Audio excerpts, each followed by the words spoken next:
Fam, where you at? Oh, there you are, fam. Hold on. Hoo-ah! Welcome back to the Combo Couch, everyone. I am Pasta Jardula And I'm Fiorella. with the lovely hair. Guys, do us a favor. Get the news out there. Share the Combo Couch right now. Help us stomp the mainstream media because I put it on for about 30 minutes today, and man, are they Ron DeSanctimonious crazy, fam. Now MSNBC, DNC, whatever you want to call it, CNN, the Clinton News Network, has something else to talk about other than just Donald Trump's holding on to classified documents or the debt ceiling. How about that conversation? Let's stir up the good old debt conversation ceiling so we can go back and forth to the professional wrestling. It's like that. It's like that wrestling event that you see on the card. Oh, debt ceiling. I'm gonna go get a popcorn then and wait in line because I don't even want to see this fucking fight over here. This is just an old bunch of crap. They have now revved up the engine, fam, and they are not talking about what we're about to talk about in the first part, which I think is huge fucking news. I mean, we are closer, whether we like to admit it or not, we are closer to nuclear annihilation than we've ever been before, according to the doomsday clock. We do not have peace, and it is crazy how everybody's just going about their everyday lives.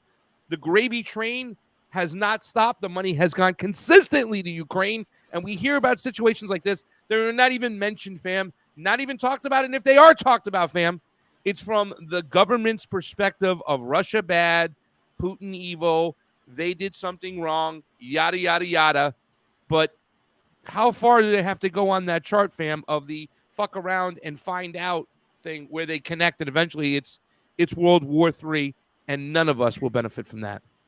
Yeah, and it's beyond the doomsday clock because it's just like reality at this point. This is what we're dealing with in the United States. This is what the United States is causing around the world. Meanwhile, the rest of the world is trying to build new relationships. They're trying to build new cooperations.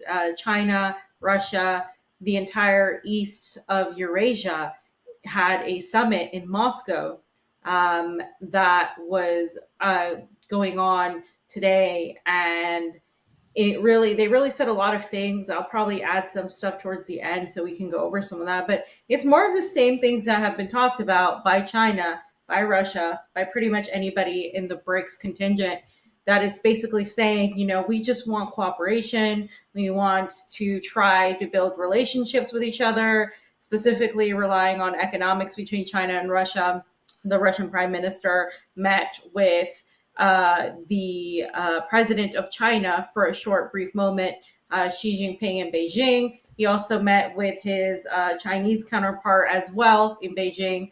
And of course, there's China going on in Moscow as well. So this whole situation where a lot of people have been trying to say, oh, China and Russia aren't really allies. China has too much going on with the U.S. Well, the U.S. has said that they want to sanction China. Suddenly, again, they've been pushing more on Taiwan. These drills with South Korea have been coming up, and China was not happy with that. They again keep seeing the U.S. Push this, and so they've called out the U.S. Of course, Russia's going to call them out, but then of course you have Saudi Arabia. You have what Lula said the other day. What he continues to say. You have Syria coming back into the fold. You have all of these things going on. Meanwhile, though, you have the United States and NATO escalating this conflict in Ukraine with literal weapons that are completely supposed to be illegal, right? According to international law, these weapons. And the United States, one of the things that I wanted to talk about today is washing its hands of whatever Ukraine is doing, even though they're the ones funding mainly, right, to the tune of billions and billions of dollars. And the United States is, of course, leading this charge. So when we talk about these nuclear weapons, when we talk about the clock, and this isn't something that's just theory, this is reality where we're at right now. And it's really scary. And also, fam, I don't know if you've heard, but apparently there is like this whole movement of people trying to move to Russia. Like, it's like there was a sector of conservatives that were doing it, that were saying they were going to establish colonies of like Americans escaping the craziness in the United States. And it's kind of funny because, like I said, like, clearly I'm not a conservative, but it is funny that people feel so like they can't. And I don't even think it's about conservatism. I think it's about just wanting a different life and viewing things in a different way. Well, And I yeah, think conservative values, though, fam. No, I mean there are. I don't want to say conservative from the political sense, but socially, a lot of social people conservative far values are more. very Yeah. alive and well in Russia, and that a lot of people Yeah. find that appeasing. They don't like where we're Yeah. going, and the way it's being thrusted in people's faces. It's That's what just it not is. helping anything. It's the thrusting in Yeah. people's faces, the manipulation of using certain identities to promote a certain agenda. It's not anything. I think I've talked to a lot of people about this. It's not that people are anti LGBTQ. It's just that people don't want anybody, whether you're straight, gay, whatever, anybody's stuff paraded and pushed for a certain agenda. And that's what the liberals are doing. And like, I'm saying this as somebody that is pretty not socially conservative for the most part. There are things that I'm like, okay, like this is a little much, but like I'm pretty socially liberal for the most part. But I see the manipulation, right? And that's what I don't like. Yeah. And Well, I think a lot of people see that. the state should never be involved with teaching your children about gender, sexuality. That's my personal opinion. That's stuff for the home front. But what they've done is that they've decimated Yeah. the home front economically, where they make it where there's not enough family time. The mother and father are barely together because they're both either working several jobs just to keep things afloat. That it's almost been kind of like, okay, the state's going to take a load off my shoulders. Go ahead. While there's a bunch of people out there that are like, oh, no, no, no, that's stuff that should be taught Hmm. inside the home and the home only. How can you find a way where you can, teach things in school where you can be inclusive to everybody? Where back in the days, like our parents, when they went to school, if you were gay, when our parents went to school, you got beat up pretty much. Like that was the thing. Like, Hmm. so how do we get away from the both, Yeah. what should I say? The harsh sides of each one, the both, you Yeah. know, and Yeah. reach a good common ground, a nice, safe area where Yeah. everybody's happy, everybody's content. Well, it does start economically. And once you Yeah. relieve the pain of the economics, then everything else will fall into place. But that economics and everybody suffering from financial despair is by design, fam. I 1000% believe it. I believe Right. the tribal warfare that they've thrusted among the people, the rhetoric, Hmm. and people are so tribal is by design. I mean, the reason why the ruling class is able to propagate war, the reason why the ruling class is getting away with what they're doing in Ukraine and in Libya and in Syria is because, how can we obtain peace from different countries if we have no peace at home, if we're fighting Hmm. each other? And I think that is the biggest thing that's going on right now. So everything does play into each other, from economics to social issues to geographical geopolitics and those issues. So it all needs to be addressed. It all needs to be fixed. We all need to come together. But the first part is the recognition of it. And I noticed that you have your second boyfriend, right? Shoigu, was he your third? Is he behind Lavrov? No, he's Who's, like number 8 or 9. oh, He's okay. There's Putin and Lenin, Lavrov are there's one and two, though, right? Putin. I like Yeah. Lavrov. I think Lavrov's a cool ass mother effer. Lavrov is. I like Lavrov because he's a very diplomatic guy. I like how he speaks. He can speak multiple languages. He's very smart. Like he's very smart. I think I agree. Like Lavrov is one of the most intelligent. I like Maria Saharova as well. Uh, she's a web. She's really smart. And anyway, so everybody has heard, right, of what happened at Belgorod, right? No, nobody's And heard. this is, of Yeah. course, a distraction from Ukraine's lost in Bakhmut or Artyomsk. So they initially tried to counterattack Belgorod, and they failed really miserably. But the bigger point was what was used in these attacks were U.S. Humvees and multiple U.S. weapons that were found via documented video, to be from the United States. And the United States is saying, we don't know those weapons. I don't know how they got there. So that is the comical part. But here are some of the details as to what happened. So, according to Sergei Shoigu, the Russian troops are going to continue to respond to what they called these terrorist attacks by the Ukrainian militants. And there have been more and more in this region since the Belgorod happened. And 70 Ukrainian militants were recently killed during this counter-terrorist operation in the Belgorod region. So Ukrainians attacked, Russians responded. They killed all these militants, and we're gonna go a little bit into detail as to how that happened.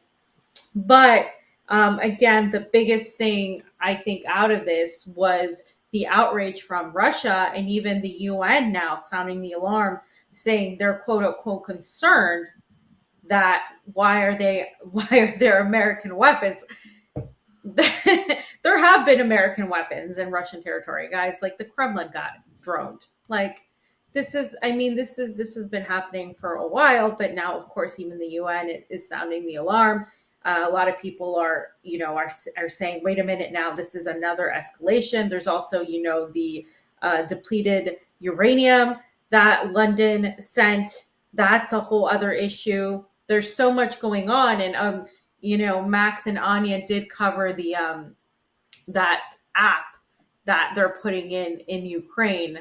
I don't know if I forgot to put it in there, but it is something that is worth mentioning in terms of what Ukraine is, because we've been talking about this for a while, right? When we talked about the biological weapons that were found, and the hidden biolabs and the specified DNA to these certain sectors of the population that were specifically targeted, and also with people alleging with strong evidence that the COVID was some sort of bioweapon, in the opinion of many doctors and scientists who have said this.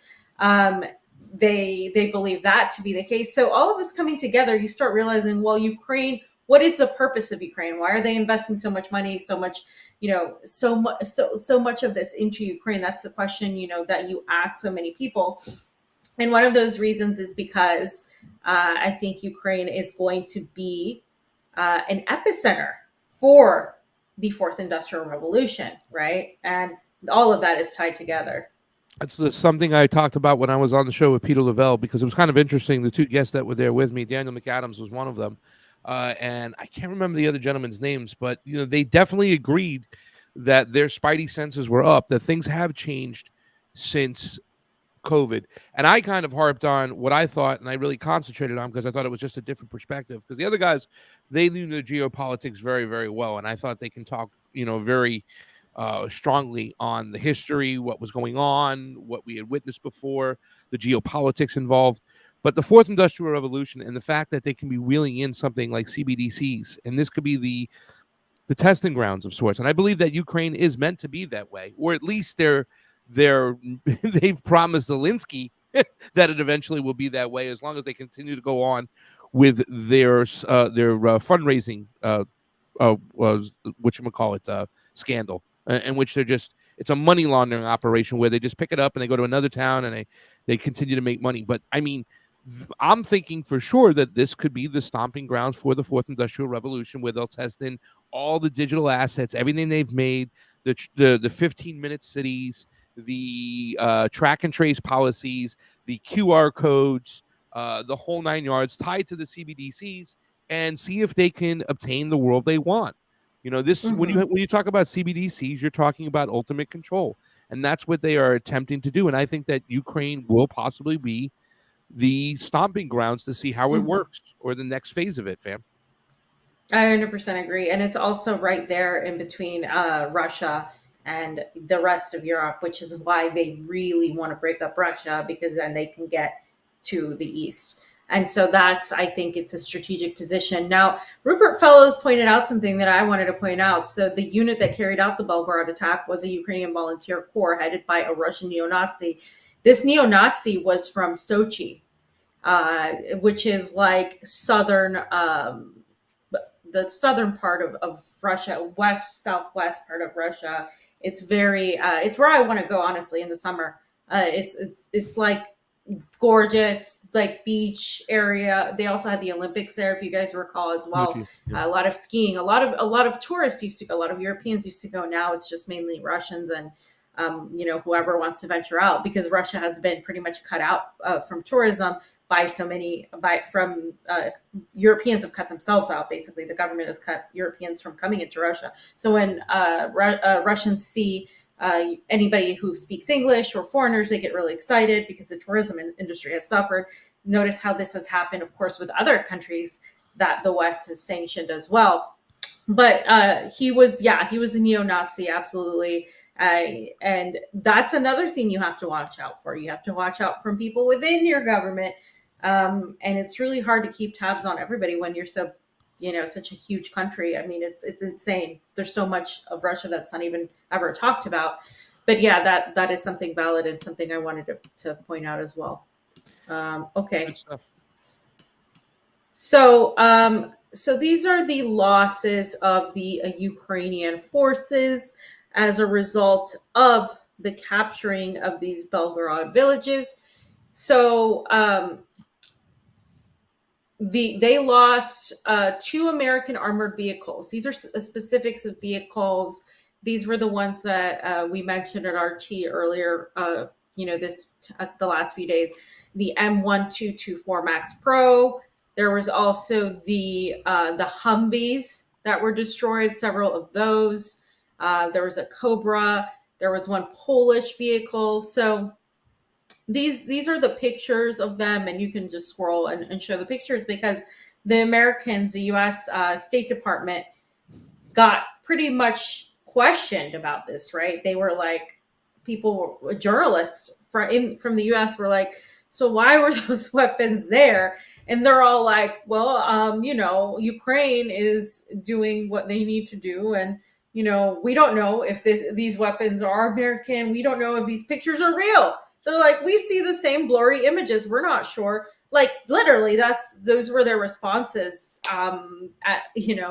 to these weapons. Now, this isn't the first time, of course, we found American vehicles and American weapons, but this is now, of course, Russian territory. So you have to keep going back to, okay, well, is this Ukraine? Is this Russia? Well, this is supposed to be Russia. So that is, of course, something that the Russians were quick to point out. Isn't it funny, fam, that this all comes on the heels of the F-16s being delivered over there? Like, whoa, it's you got a lot of other vehicles and everything, and the mindset of the public. I get it that you are so far removed from many of these situations. This is a reason why I think a lot of when we were talking about starting the Convo Couch, fam, is that we wanted to highlight the foreign policy issues and what's going on outside our borders. This is some dangerous stuff, guys. Once again, this is the Ruskies. This is the people who own the other same amount of nuclear weapons, if not more, than we do. This is like, going back years and years ago, the number one job of the president was to keep us out of war with Russia, right? That was it. I mean, we talk about the Cuban Missile Crisis, which was a retaliation for the Americans putting missiles in Turkey because they said they wouldn't do these things, and we almost went to war, World War III, because of this. And it's really, really dangerous, and it's really a shame that people's mindsets are just not in it right now. If people don't look at those vehicles that are there in Russia and Ukraine and go, what the F? This is really, really dangerous. That's a big problem. That's a huge problem. Yeah. And more on these vehicles. If you click on that, Pasta, you can just scroll and see, like, there's a video of the vehicles. There's more pictures. And I'm just going to... Yeah, go ahead. Play the video. I'll talk while you play the video, because I just want to point out that these U.S. officials specifically denied that this equipment was provided by the West, right? And that they were used to stage this incursion that left multiple civilians because again, they said that these weapons wouldn't be used on Russian territory, and then they had also, which was far gone, right? That's already happened many times, but they wouldn't be used to hurt civilians. And that's where the concern comes from, because now they're being used and they're targeting civilians. So this is something that it's going to be harder for them to get out of, because there's all these images on social media of these US and Western vehicles. And so Matthew Miller, who is the US State Department spokesman or State Department mouthpiece for better description, he said, "We've seen some of the reports circulating on social media and elsewhere making claims that US supplied weapons were used in these attacks." And he said, "I will say that we're skeptical at this time of the veracity of these reports." He said, "We've seen a lot of reports on social media with fuzzy pictures and a lot of armchair intelligence analysts making claims. We're skeptical that they're accurate." I mean, this is what they do, right? They have to discredit the witness. They're going to call every analyst, whether it's like a former chief weapons inspector like Scott Ritter, whether it's anybody that knows military grade weapons. It doesn't matter how much credit you have, how smart you are, whatever. They're just going to discredit you, right? Like they discredited Cy Hirsch. Classic. Like it's just super classic, right? We don't have classic a perfect Russian clarity on the information. Yeah. We can neither confirm nor deny. I mean, we're looking at the same picture you see, the same fuzzy images. Like, I mean, this is what they do, right? And yeah, so they're in denial right now. They're in the stage of denial, and Russia has said that these are terrorist actions against civilians, and that this is a distraction because of their defeat in Artyomovsk, and that's what it seems, because this happened right after, right? And so the Pentagon then went on to put out their press secretary, and their press secretary said that, and this is Pat Ryder, he said that the U.S. government did not approve any transfers of equipment to paramilitary organizations outside the Ukrainian armed forces. Because remember, this group that led this was not just a group of Ukrainians, like was mentioned. It was a neo-Nazi sect that also got information from a Russian that was a neo-Nazi that was from a different part of Russia.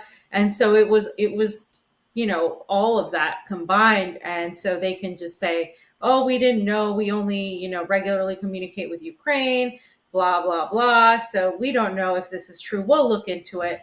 So that's their answer. It's a very Washington answer. We've heard this answer for pretty much anything that's happened in the last 100 years, right? Like, this is what they do. Because they've dumbed down the audience. They've dumbed down the people. They've made us consume. They made us just distracted. You know what I'm saying? There is a form of privilege, and it's an American privilege, where we don't have to worry about certain things people have to worry about all around the globe, including Russia. I mean, you talk about, if we heard about a drone getting close to the White House, holy shit, they'd be freaking out right now, right? So we'd be at war, like full-on war. It's ridiculous, And then the fact is, like I said, they have definitely dumbed down the audience for Blinken to go say his shit with a straight face. And Blinken's one of those guys. Every single time I see him or Kamala Harris, I'm saying to myself, do these idiots really believe what they're saying, or do they know they're just fucking openly lying about shit? It's a shame right now. We're at very, very desperate times. we should be overcautious right now of what's going on. And yeah, I mean, there's not much more I can say about that. Please, people, wake up. Let's go. We have to push back now more than ever, and we have to realize it's the tribal behavior from ourselves that have allowed them to continue to get away with all this stuff over here, because now we're not paying attention to what's going on outside of borders.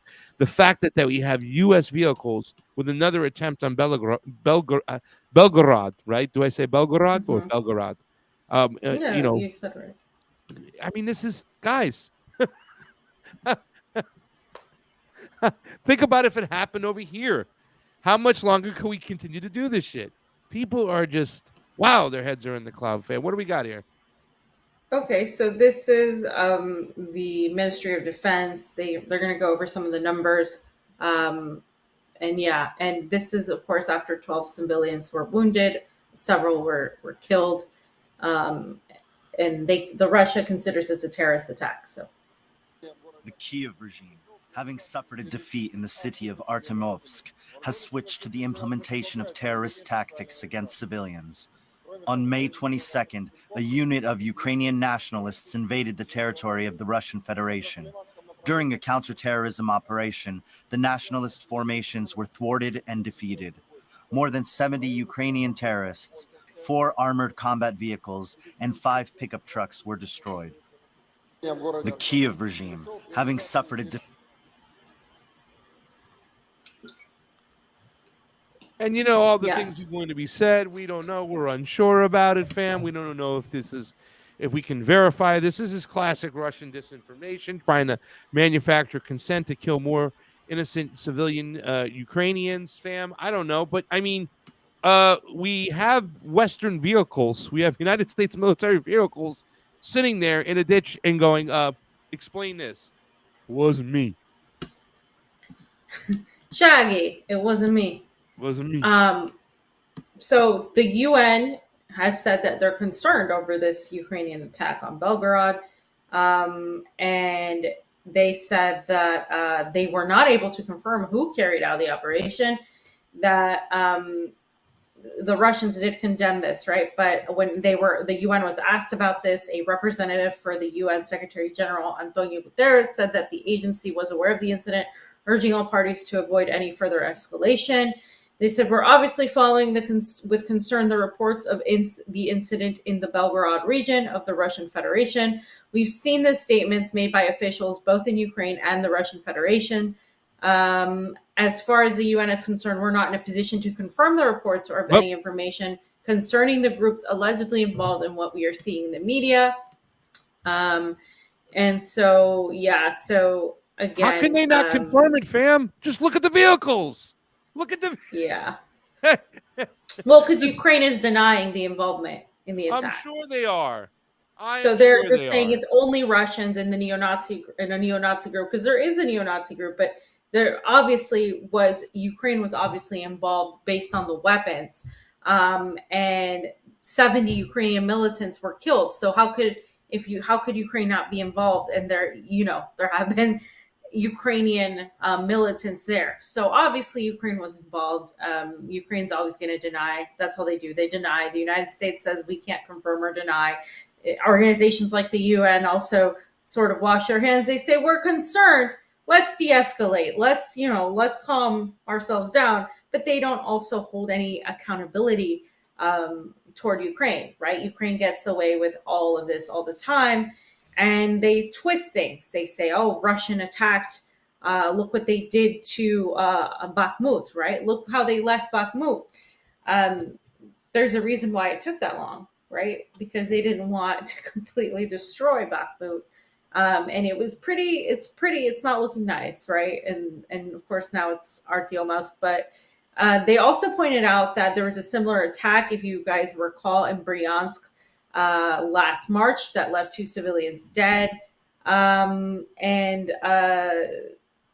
that this group called the RDK did actually take blame for it, but also, of course, Ukrainian authorities signed off on the operation. So there's so much of that going on, and you're never going to hear the truth from the United States. So.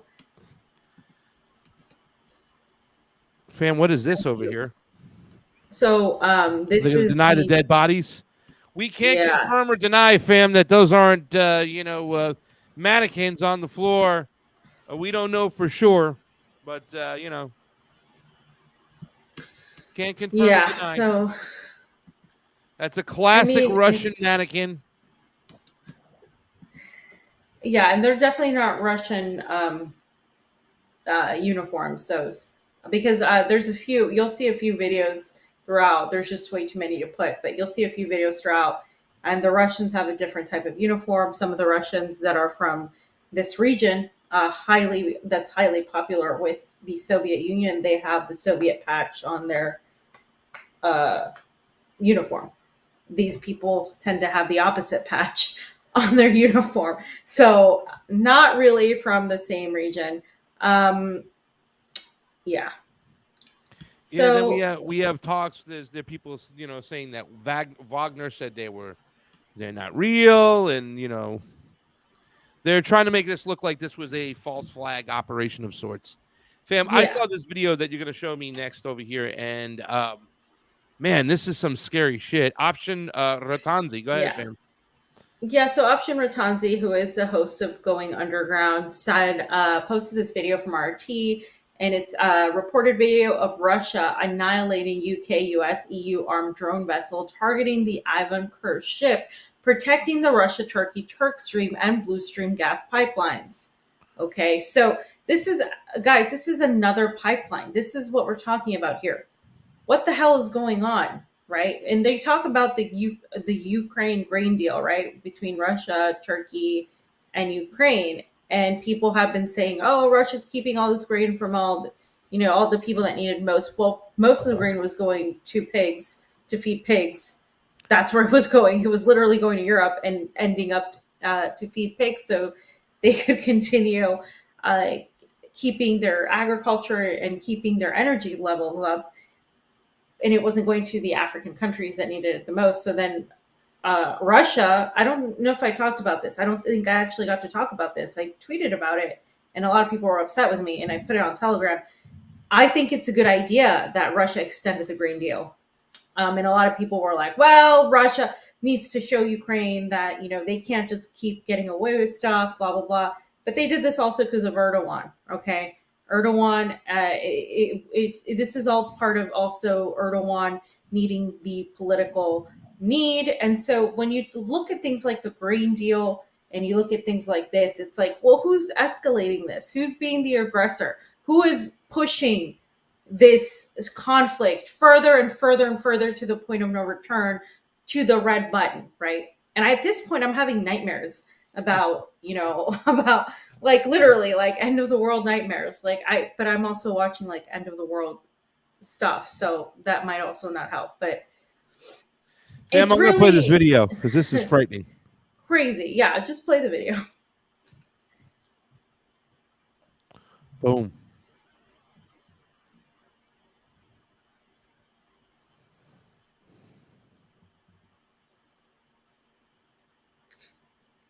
Boom.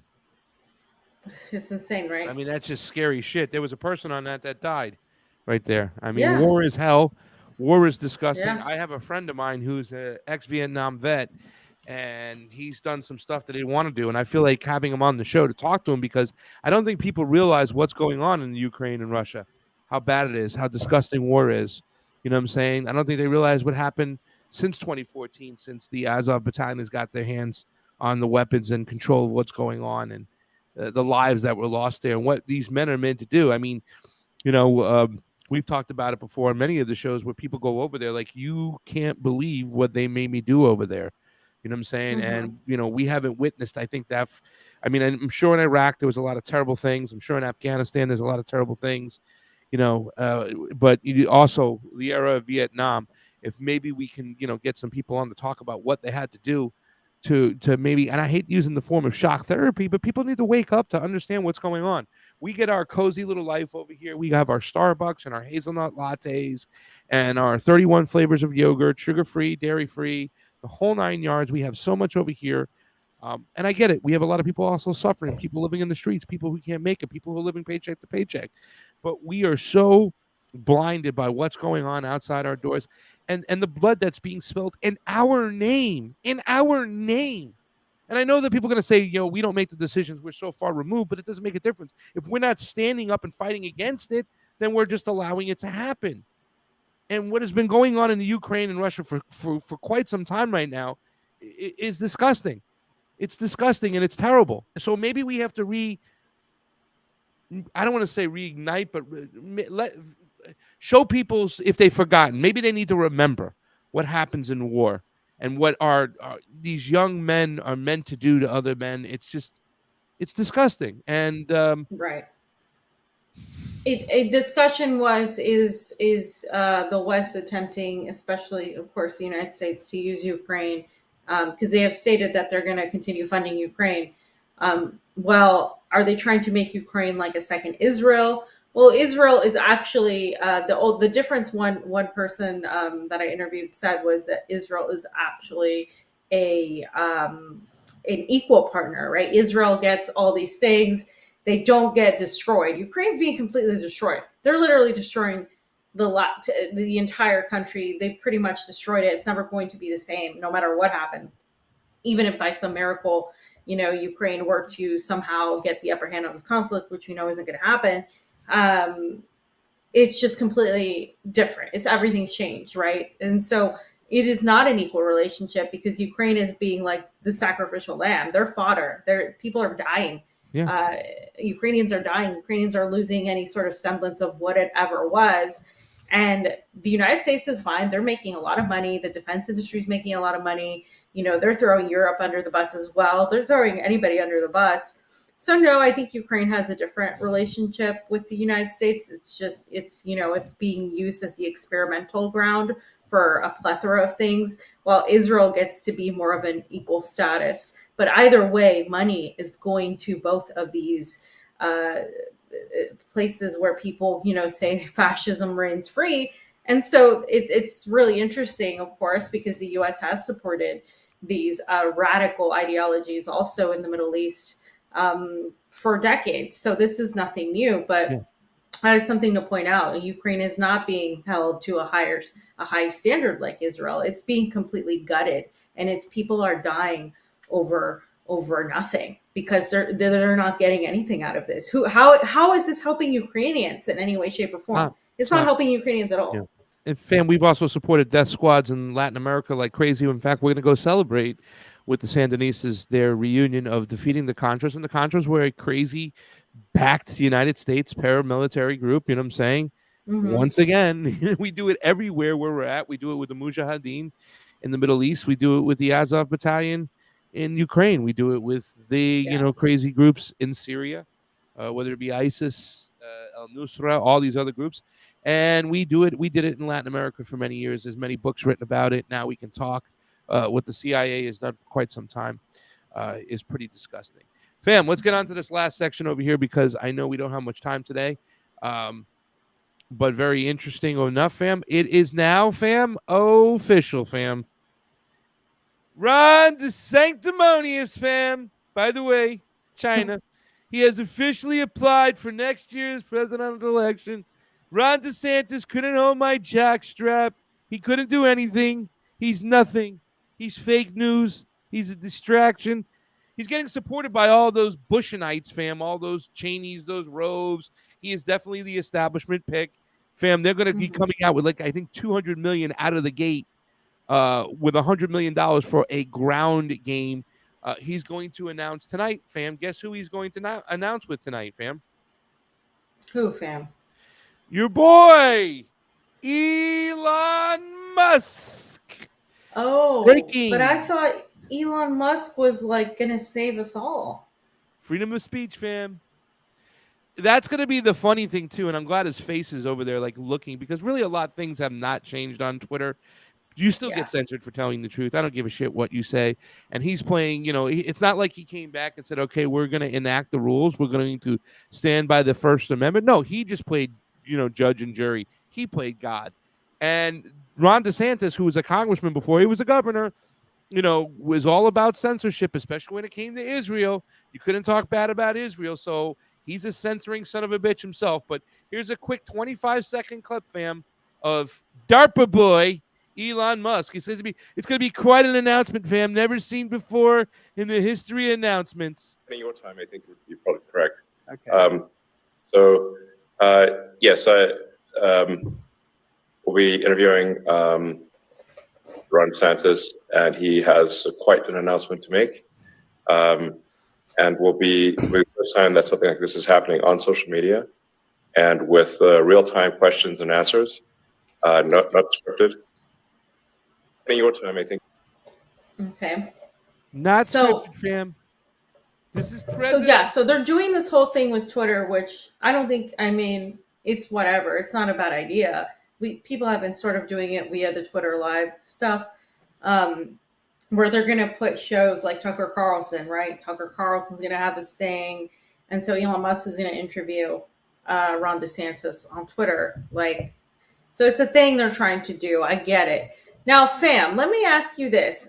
Ron DeSantis versus Trump, who is the lesser of evils? And I hate playing the lesser of evils, but there is one in this case. No, it was Donald Trump by far. Yeah. I think we have a Yeah. way better chance with Donald Trump as far as the policies that we kind of think are a little bit more important. Well, I think they have a significant, great importance. And don't get me wrong, Donald Trump did not do good in Latin America. I've been in Cuba twice recently, and the last week of his presidential first term, last week, everything going on, he snuck through extra sanctions, labeled him a state sponsor of terror. He tried to whack Maduro. We don't know what his role was in Bolivia, but it did happen during his watch, so you can't ignore that. He hired people like Elliot Abrams, who was part of the whole Iran-Contra scandal. I mean, he's going to hire the right people, fam. Yeah, look at that, along with John Bolton. He's been just terrible. He didn't make any deals. He wasn't the great negotiator. You know what I'm saying? Haiti, nothing. So he's not a great president himself when it comes to Latin America. But Ron DeSantis, holy shit, fam. I've heard the guy say that we should change. We should have a day to celebrate the guy who killed Che Guevara. This guy wants to invade, and he goes, it's because we never took care of Cuba in the first place. Like, he wants to go and invade Cuba. It will not be good for foreign policy, Latin America, anywhere. He's flip-flopped his position on Ukraine. Like, he backed off and said, then all of a sudden, how could you stand for the Russians? He came out full-fledged, which shows you that the military-industrial complex will move this guy wherever they want to move him, however they want to move him, and he's connected to some of the worst establishment people. By far, Donald Trump over Ron DeSanctimonious any day of the week, fam. But I am not going to support Donald Trump either. So, yeah.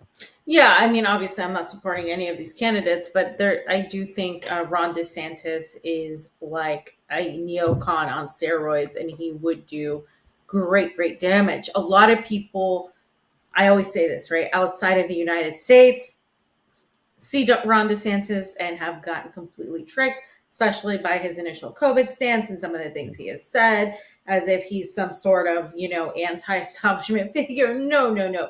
He makes Donald Trump look like just a wimp by comparison with his warmongering. I mean, the guy is no good, no bueno. Anybody promoting him is really under some sort of understanding that he's going to challenge the Democrats. He is the establishment. He is part of it, the establishment, more than Trump. I don't think Trump is really an outsider either, but I do think that DeSantis is definitely an establishment pick beside Biden. This is just something that really worries me, especially for countries in Latin America and Africa as well, and in the entire, global South in general. And for Iran, fam, check out this oldie clip over here. You're going to love this one. Tell you this, what's going on in Iran right now is potentially historic. And if I could pick just one thing to have happen, in the world, I don't know that I could think of too many things that would be better for peace in our time than having those protesters overthrow this regime, which is effectively an illegitimate regime, which denies basic rights, which has suffocated the Persian culture for decades, and which spends most of its money on overseas adventurism and promoting terrorists. The president has come out in support. That's much different than the previous administration, because the Obama administration effectively sided with the regime in 2009 because they wanted this deal. I think that we have to use whatever tools at our disposal can be effective. And you want to do it smartly, you want to do it strategically, but I don't think we can miss this opportunity to stand behind those protesters against one of the truly evil regimes in the world. And just imagine if that regime were to collapse.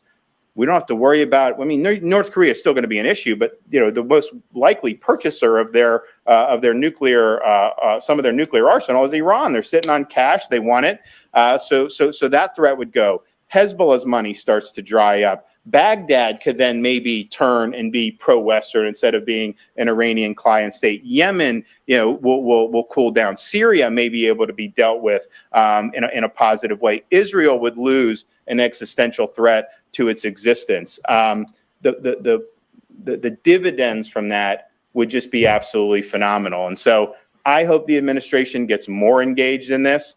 You don't want to do things that are going to undercut those protesters. And I've actually said with this decision on the nuclear deal now, like, I'm against the nuclear deal entirely, but I would make that decision, with an eye towards how that's going to affect the facts on the ground. Can the regime use a decision you make to harm what's being done there? But this is an important moment, and we all need to stand by them. So I just think that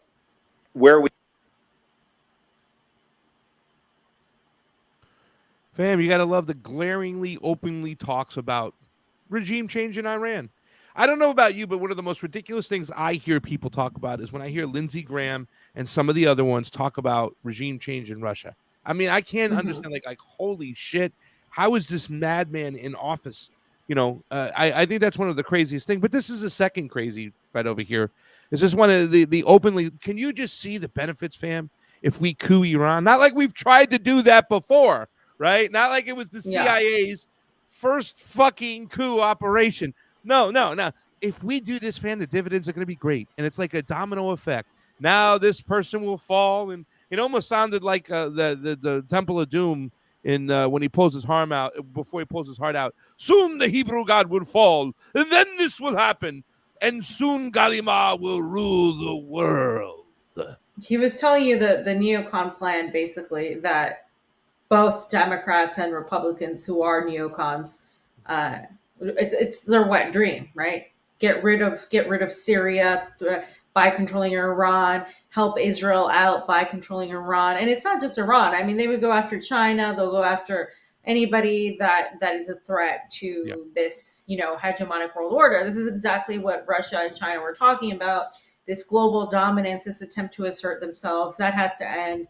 Putin said this is going to come to an end. This era is done, is basically what Putin said. And those are some tough words to say when you have people like Ron DeSantis, urging the complete opposite, right? This total U.S. dominance. When you have people like Samantha Power talking about, using funding for Ukraine to pretty much control the entirety of Europe and usher in this era. It's really scary, but that's the reality we're in, which is why I do think there is opposition to this sort of attempt to control by the West. And I don't think they have it, fam. I don't think they have the power anymore. No matter who's president in the United States, I think they face a very united anti hegemonic backlash, because it's not even anti-US, because a lot of these countries, they actually like the US, or they want to be friendly with the US, and against, even to their own detriment. Russia is extremely diplomatic about where that is, and so are many other countries, but they simply don't want to be like bullied anymore. And it's interesting when you hear people like Ron DeSantis, because they tend to trick some people because of his stance on COVID, because of other stances he's had where people thought maybe this guy is different because he flip-flopped on Ukraine. People thought, oh, maybe he's going to, not be Biden. He's going to be probably worse than Biden in some cases. In some cases, I think he will. Not by many, but because they both suck and they're both part of the machine. They're both tied to the establishment. So it's just a different flavor of the establishment rhetoric, especially when it comes to geopolitics and imperialism. But Ron DeSantis flops with the wind, right? Okay, guys, he wasn't all about the COVID protocols until he got a second attorney general. When the new attorney general came in, completely turned his attitude, because he was saying right out of the gate, fam, and he was repeating what I consider to be the big lie of COVID, when he was saying, go ahead and get vaccinated. And he's always been pro-vaccine, just anti-mandate is his stance, he says. But he says, you got to go get vaccinated, because most of the people who are in the hospital are either unvaccinated or partially vaccinated. That's a fucking lie. That was a big manipulation. To me, I've been very vocal about this from the get-go, and I know, there's a bunch of people saying this shit now, a lot of people talking about elections now, and now, even though we're still suspended on YouTube for 3 years, I don't want to lose track and stuff like that. But it's saying it for quite some time. The biggest lie when it came to COVID was the fact is that they lumped in unvaccinated and partially vaccinated.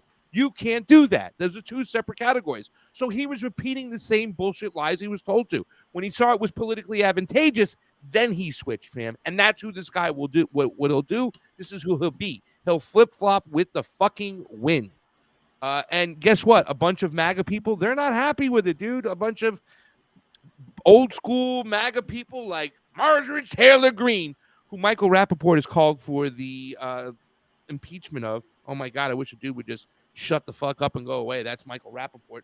But let's just listen. This is just one person that pulled out because now that we know it's official, he's making the announcement tonight. This thing is rolling. He'll be tied to some of the old school establishment Bush people who will be helping him out with his campaign. They're throwing a ton of money at this, 200 million, 100 million just for the ground gate, out of the gate.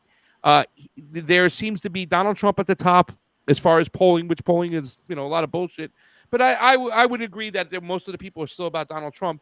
The second choice will be DeSantis. He has separated himself from all the other knuckleheads that are running in the Republican Party, whether they be the Vivek Ramaswamis, the Nikki Haley's, Tim Scott, who just jumped into the race. And there's a couple people on deck on the sidelines waiting there.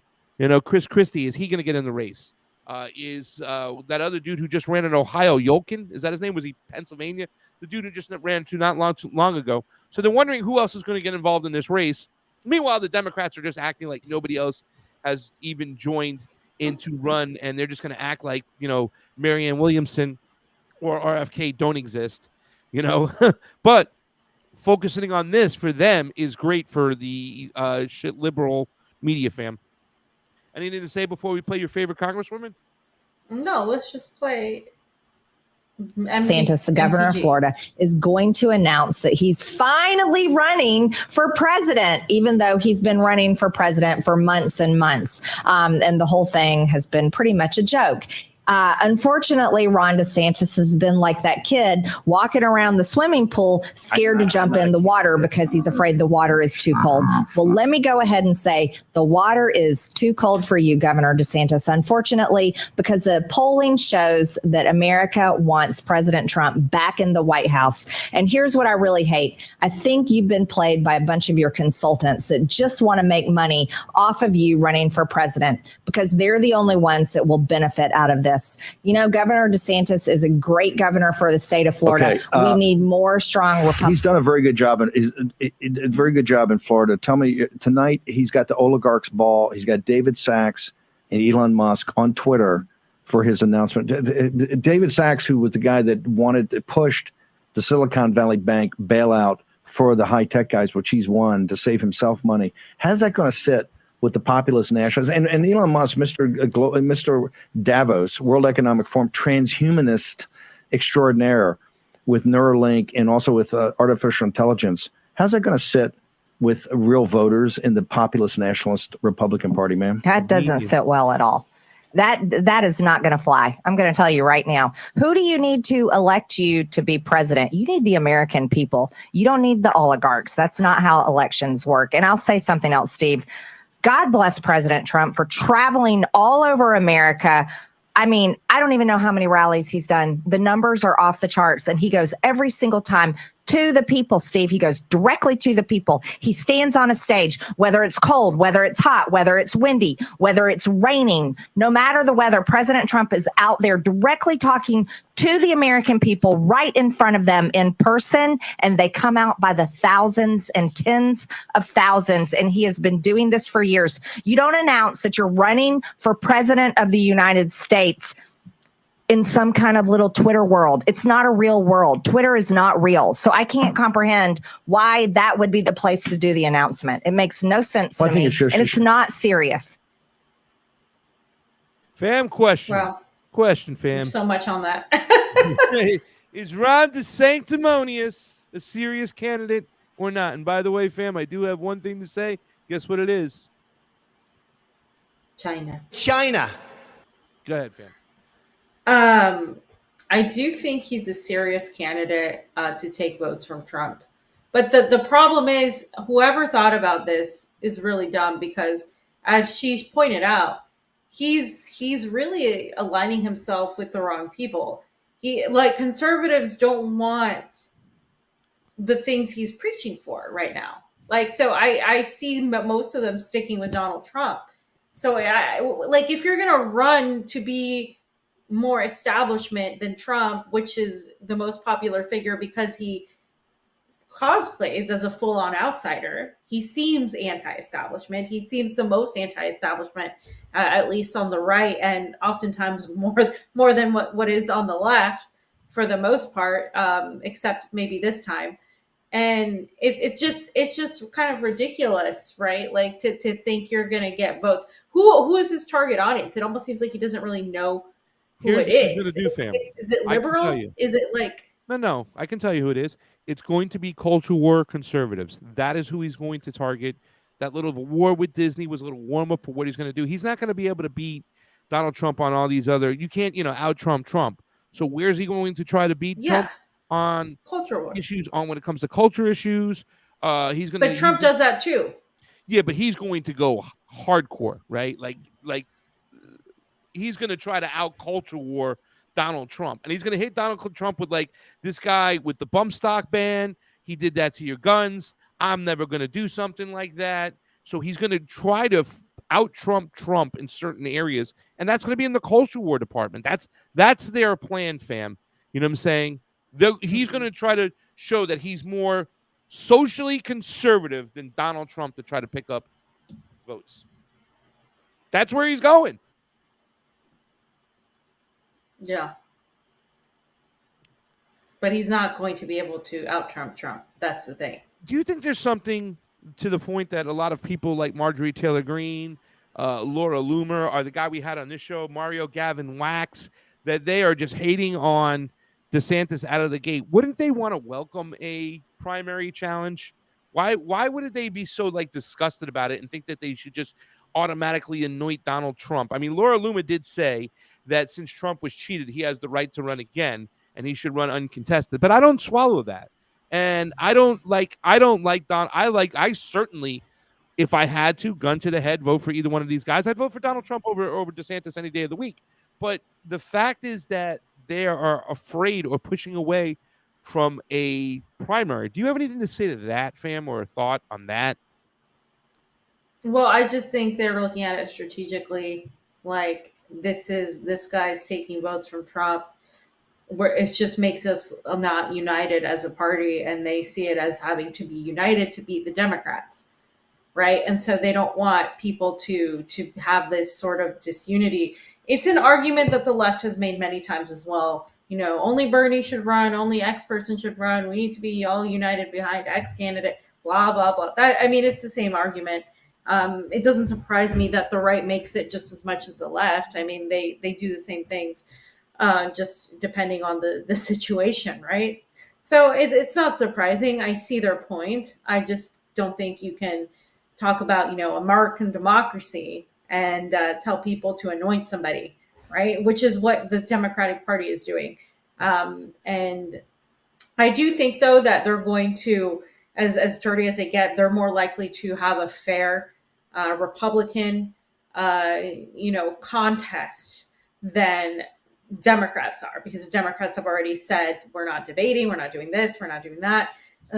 Unfortunately for the left, right? The Republicans are far more Democratic in their primaries than the Democrats have been in the last few decades. So that is a reality. And I think you'll see more of that debate and more of that exchange of ideas from the Republican Party than you will from the Democratic Party, because the Democratic Party has flat out already said they're not going to do it.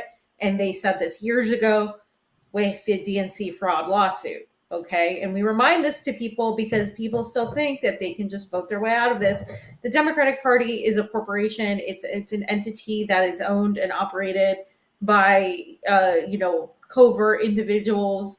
They do not respect democracy, and neither does the Republican Party for that matter, but they at least do better at like allowing a better primary. We don't get, fair elections in the United States. And I do think that a lot of people are going to go for Trump in the Republican side because they feel they need to come back with a vengeance after what happened in 2020, after the gaslighting, after everything that happened. They feel like Trump needs to make that comeback. It's that American comeback. It's that wrestling comeback. It's like the guy that was put down, beat up, is going to come back, and he's going to actually drain the swamp this time, which I am under no illusion will happen. But that is where that's coming from, right? Yeah. So before we close the show, fam, last thing I want to talk about, since we're talking about, presidential elections, because I know that we have a little bit differences of opinion Really not that far off, but understanding that coming outside of electoral politics, I think that you and Misty feel very strongly about that. Where I've talked about, hey man, let's look at this RFK situation and the things he's talking about. And I was first of all, I'm getting ready to give a speech in New York this Saturday in Kingston with Gerald Celente and his group. Congressman Dennis Kucinich will be out there representing the RFK campaign. Either way, I'm a big fan of Dennis Kucinich. Not that I've liked every single move he's made, including signing the HAVA Act, which is the Help America Vote Act, which really was the floodgates to allowing elections to go be corporately owned by all these corporations, these zombie corporations that nobody knows, these private equity firms, tied in, some of the dirtiest people with the state, to actually manipulate our elections to make sure that the elites, can remain in control. And I think there's been a lot of talk lately too about the CIA's role. First off, I'd like to just say that I hope to God, because I know I haven't been talking about elections much over the last fucking year, right? Because we talk so much about elections that we stopped talking about it because what more is there to be said? Have we not proven our election system has no chain of custody, that the counting is done by black box in the dark? You know what I'm saying? There's so many ways, and we gone and witness actual elections that are transparent. We witnessed elections in other countries that are fair. We have a unique perspective on this. But there's still a lot of people who've been staying on top of these things, fam, talking about elections in Arizona, especially these cases. They've been highlighting so many things. I know a lot of people haven't been paying attention to them, but very similar to what we're saying, talking about the signature verification process. Well, if we had a process where you only had maybe less than 5% mail-in ballots because somebody who was handicapped, somebody who's in the military, somebody who really needs to do so to get a mail-in ballot, and they had to do it every year, they had to sign up every election cycle, not just this whole list, we wouldn't be talking about election verification. You're not going to have a fair election if 75% of your ballots, in the case of Arizona, are mail-in ballots that are mailed out earlier, that are no chain of custody. You're not going to have a fair election. You need to start eliminating that process. We need to go back. There's a reason why countries like France eliminated mail-ins and they don't do it anymore. It's just not fair. They're not done in any of the countries we go to. And I'm not saying we have to eliminate it completely, but it definitely has to be tightened up. You know what I'm saying? If we do that, and seriously tightened up. But people are still just concentrating on the CIA. They're concentrating on the who, which is conjecture, which is speculative, rather than the what. It's the system itself that's messed up. But a guy who fought the CIA often, and I went back and I listened to his speech in 1963, and I just want to point out that this is an amazing speech over here. The reason why I went back and looked at this speech from 1963 is because I was watching a video with RFK, and he was on Dave Smith's show. Dave Smith has been on this show several times with Jimmy Dore, talking about the Smith-Dore 24th, then people were joking around about it. Libertarians and anti-imperialist leftists like myself having solutions and talks and conversations about how do we come up with Medicare for all, or a form of Medicare for all, which is another thing that's going on, fam, where people are going, well, this guy's not for Medicare for all. Well, you have to explain to me what Medicare for all is nowadays, because I don't even know what it is. I sure as hell don't want Pramila's bill. I don't want Bernie's bill. You know what I'm saying? I do feel that healthcare is a human right, but Medicare for all means something different than it might have meant going back 7 years ago, fam. It just does, especially after the COVID era. But this particular speech is so important, fam, because he talks in this speech at this time. There's a lot of crazy stuff that was going on with Russia, right?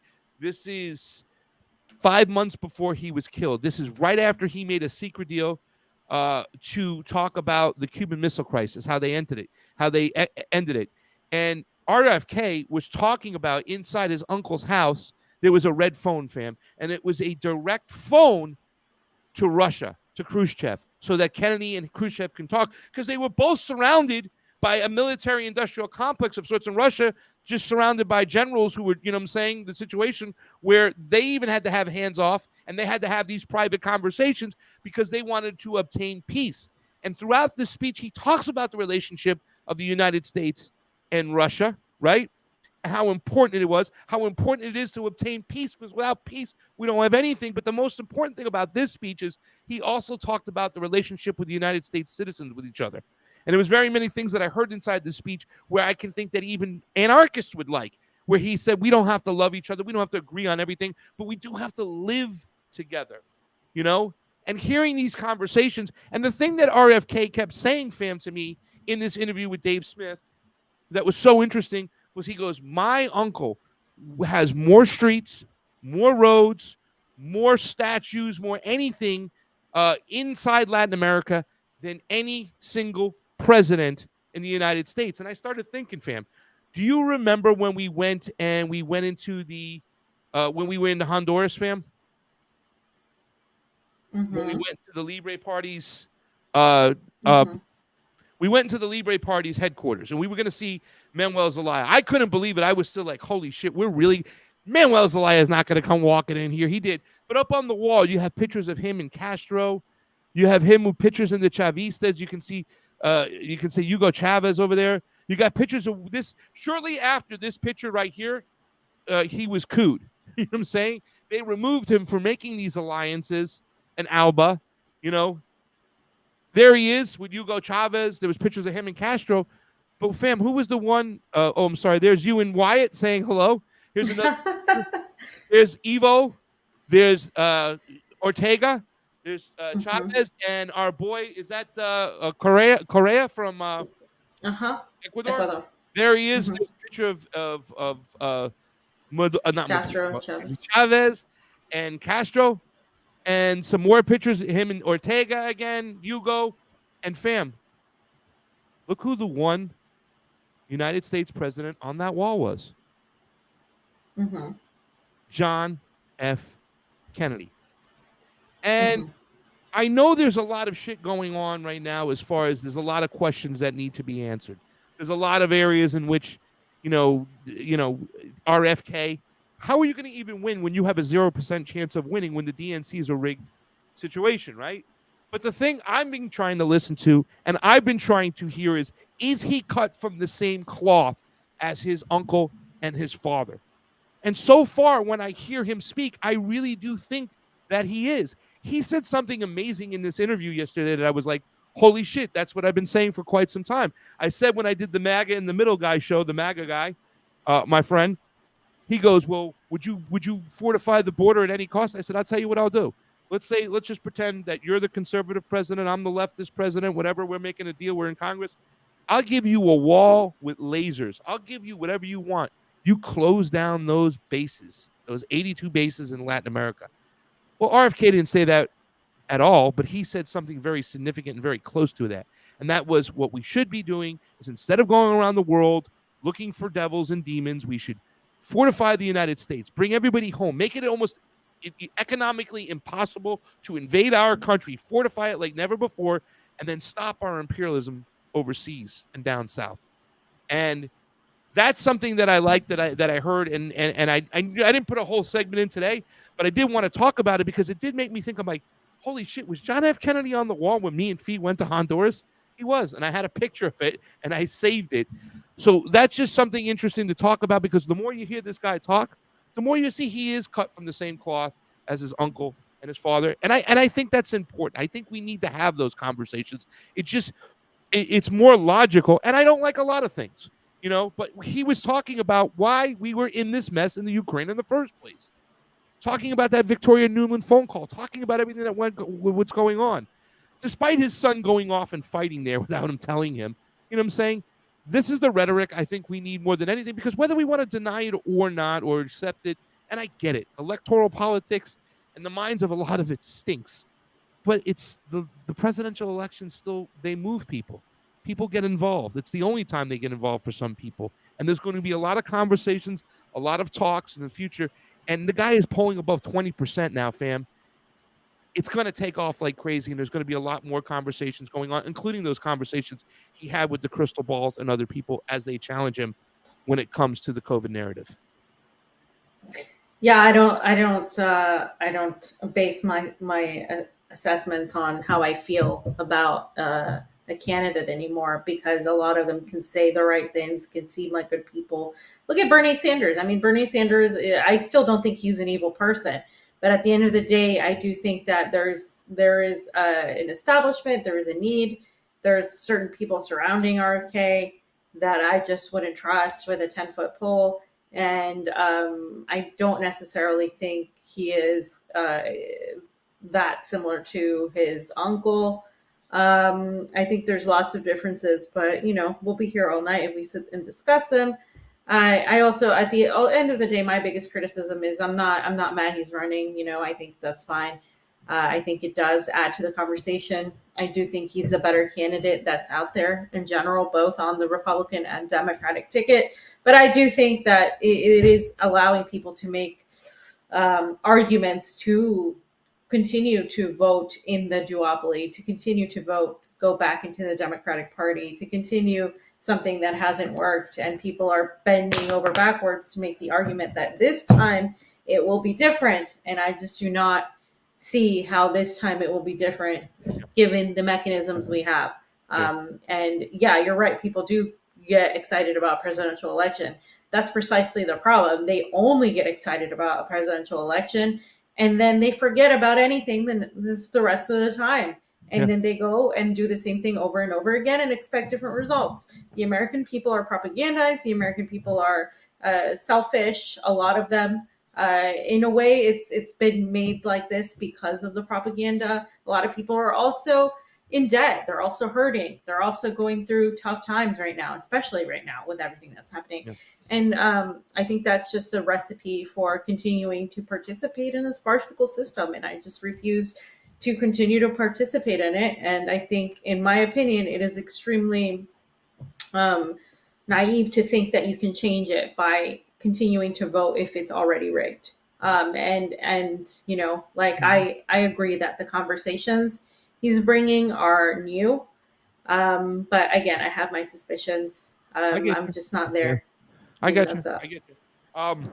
I think that the people, we're going to go where the people go, obviously, as this unfolds and we see how things do unfold. I mean, I think we'll be a great balance, the show here, when we talk about the things we talked in the first segment today, bringing that news and that information for you. That's because it's not being talked about, but giving a different perspective on what is being talked about, and making sure that we push back against the mainstream media's narrative out there. I'm not saying they're going to be driving our bus. I just think it will be part of the conversations that will be in front of us. The first question I intended to ask RFK when I saw him is what he was going to do about Assange.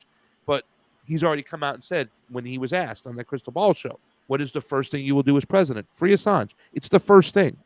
And all the Assange people, Misty included, need to take advantage of that, because here we are, we have a presidential candidate coming out saying the first thing he's going to do is talk about Assange. I talked to Steve, I think Steve not talking about SSRIs as RFK is saying we need to look at these SSRIs. We need to understand what the big pharma companies are doing. This is not just about COVID. It's what they're doing to us in general and poisoning us. But my first question to him will be now as well, because he did talk about the story on the Dave Smith show about how he was lied to by his uncle, JFK, was lied to about what happened in Cuba, that there were 1,200 soldiers that were going to storm the beaches, that the discontent, the disgust for Fidel Castro is so strong in Cuba that when they land on the beach, they're going to be looked at as liberators and they're going to get behind them, and that's it. And he understood that he was lied to, that that was just nothing but false. And that's when he came out and said that he wanted to shatter the CIA in a million pieces and let it flow like dust into the wind, or wherever the saying is, but I'm going to ask RFK. My first question to him is going to be about Cuba, because there's a long school relationship. There was controversial decisions made by his uncle, but what would he intend to do with Cuba? Does he intend to no longer label them a state sponsor of terror? Is he going to lift the blockade? What are you going to do if you were to be the president, Mr. RFK, when it comes to Cuba? So that will be my first question when I see him. And there's a lot more other questions to come, fam. I have to agree with you 1,000% that when he does say stupid things like Putin's a gangster, Putin's a thug, even though before that he said everything we would say leading up to that, which is the confusing part, which I have a hard time when people go, I believe in the Second Amendment for safety and defending myself. Everybody, including RFK, will say that these guys had all these things going on there. Minsk was lied about. They threw the election. They put in a puppet government. These people killed Russians in the Donbass, 14,000 of them. But the Russian Federation and Putin should have invaded. I don't get that. And if you're calling him a thug, a gangster, how do you plan on talking to him for nuclear de-escalation when you're calling him a thug and a gangster and shit, it doesn't help. I don't remember your uncle calling, Khrushchev that. So that's something I would like to know. There's a lot of things, the way he looks at immigrants. I don't care as much about the old school things that happened in the Democratic Party, being a lifelong Democrat. A lot of things I had to turn a blind eye on with Bernie, especially when it came to Kosovo, right? It's like, holy shit, there's a lot of things where I just turn my eye on. Same thing with Tulsi, Council of Foreign Relations, young globalist leader, all this shit I can accept those things. It's where you're moving forward to, how you're talking about things in the future, including the election system that you have even recognized that has messed up itself. How are you going to fix that? Yep.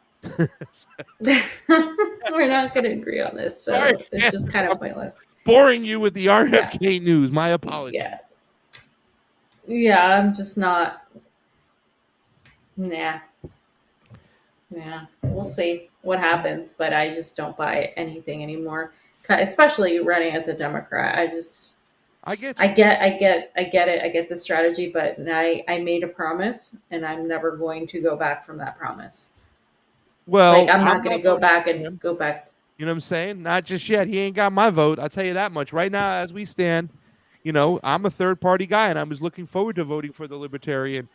From what I understand, that Dave Smith was supposed to be the front runner, but he did give a great interview with RFK because he was so happy because he looked about RFK kind of signaling the same things that Ron Paul signaled to in his election years ago.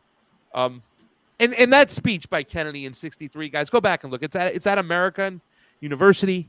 I'm voting in the duopoly. I'm voting third party. It was at American University, and we're at even more dangerous times right now when it comes to our situation with Russia. And you got to listen to the way JFK talked about how we should treat Russia. He's made it very clear, fam, that he's not a communist, but how do we treat communists? And it's a great speech. And then he dips into our relationships with each other.